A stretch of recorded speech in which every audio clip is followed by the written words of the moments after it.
I think every Doctor Who fan wants to own the TARDIS or K9 or a Dalek, and it's one of those dreams that everyone has, but to have the opportunity to be able to build one is, you know, next level.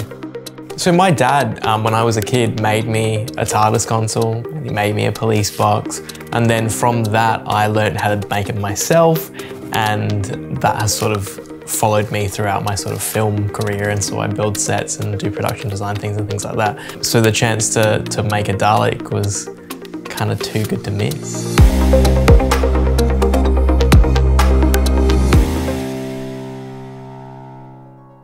I first got into Doctor Who through my dad. I was probably about 4 or 5 and Dad had rented out a VHS copy of Spearhead from Space, and I had nightmares that night, and I can still remember the nightmares vividly of being chased by Autons down a British high street, and I never looked back. When I was a kid, my dad built me a TARDIS console. It was a 4-sided TARDIS console, just one off the Daypole one. But yeah, you know, Dad built it from memory or pictures or things like that. And so, you know, I knew as a kid it wasn't quite what it was supposed to be.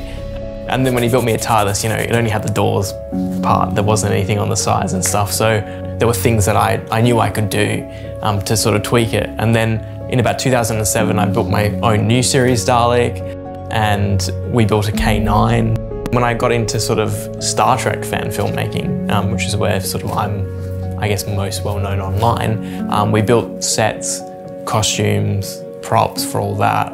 I've developed a sort of interest in production design and building things from like starships and alien prisons and temples and caves and Jeffries tubes and corridors and things like that. So from a childhood thing with my dad building stuff into having the opportunity to build all these massive sets and props and costumes for my fan films, it's like come full circle, and all those skills that, you know, my dad taught me and I've learned and developed, we're able to share with people online, which is awesome. So how the new Series Dalek came about, which was the first Dalek that I built, I was just searching a website called Gumtree, which is essentially like a sort of online marketplace, and someone was getting rid of the Dalek dome and the Dalek shoulder section for a new Series Dalek, and for something stupid like $200. And I was like, that's mine, I don't care if I have to drive an hour to go get it. Over the next couple of years, I sourced bits and pieces from different online retailers or fans that had built different pieces and slowly put together the new Series Dalek. But for the second Dalek, which is the one that's behind me today, that one, aside from the dome, we built from scratch. So it was a completely different learning experience on how to build a classic Dalek versus a new series one. Certainly the shoulder section, which is what I was dreading to do and was the hardest part. So yeah, it's been great to sort of live out a lifelong dream.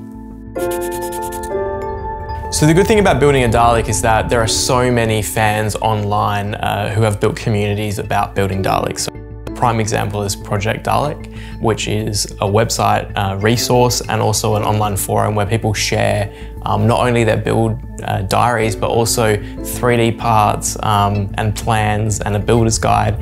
That's what I used to build the parts for the new Series Dalek that I didn't have. So the skirt, the neck section, and they also indicated which retailers or suppliers you could get bits like the sort of rings for the eyes and things like that. People are willing to help you. The plans that have been compiled online are second to none. People have meticulously gone over, you know, whether it's a screen use prop or whether it's stills from the actual show to work out, you know, which Dalek is which. And to have that access to that information is just mind-blowing. And you know, this is never going to be 100% accurate Dalek ever, because I'm just not capable of doing that. But there are people out there who are so good at what they do and are so talented, and the fact that they're willing to share all this information for free and support other filmmakers or other fans is incredible.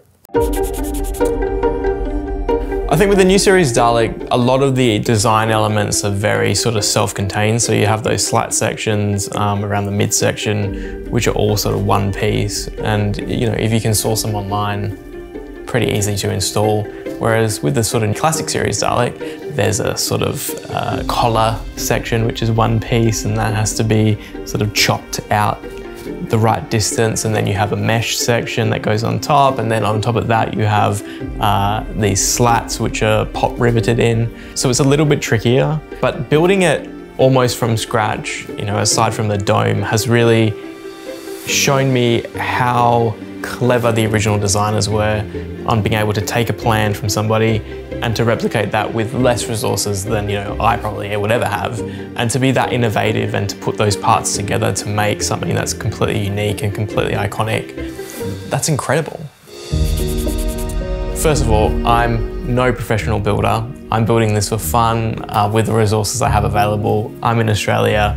The UK sometimes has a bit of different materials. For example, I couldn't find bendy MDF, which seems to be, you can find it anywhere, but apparently here it's not something they stock in the hardware store. So trying to get that sort of shoulder section curved took a little bit of trial and error. I'm very thankful that my dad is very clever at electronics, so he was able to wire up an eye that lit up. And also online there is a fan who produces different sort of not only lights but also the covers for the lights and even bits of the gun and the plunger and things like that. So they were fairly easy to assemble and put on our Dalek, and you know, we know that this person has managed to get the egg cup, which is what the original Dalek light was on this particular Dalek, as accurate as possible, and it really sells not only the shape but the way the light lights up and the way it reflects off the rest of the dome, and when you see it on screen it does feel like it's a real 60s Dalek. I guess for me the most enjoyable part of this whole process is that we actually had an end goal for this Dalek, and that it was going to be seen in a short film. So to see that hard work translated on screen is amazing, and the fact that it, you know, we think it looks as close as possible to what a screen-used Dalek would look like in the original 60s. I had the pleasure of operating a Dalek for about 10 minutes for our little fan film project, whilst the other operator was being used in another bit. And you really have to be an octopus to operate a Dalek. I have found a new respect for every Dalek operator out there. It is probably the most complicated thing to operate, just because you're being asked to do a lot of things at the same time, whether it's move forward, hit the mark, which you can't see.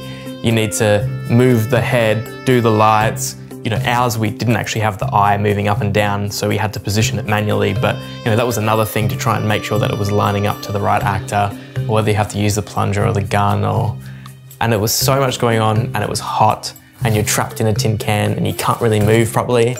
A little secret, unfortunately, is that our Dalek doesn't have a seat, so it was real leg day, you know, for myself for 10 minutes, but also for Max Emiliano, who was operating the Dalek.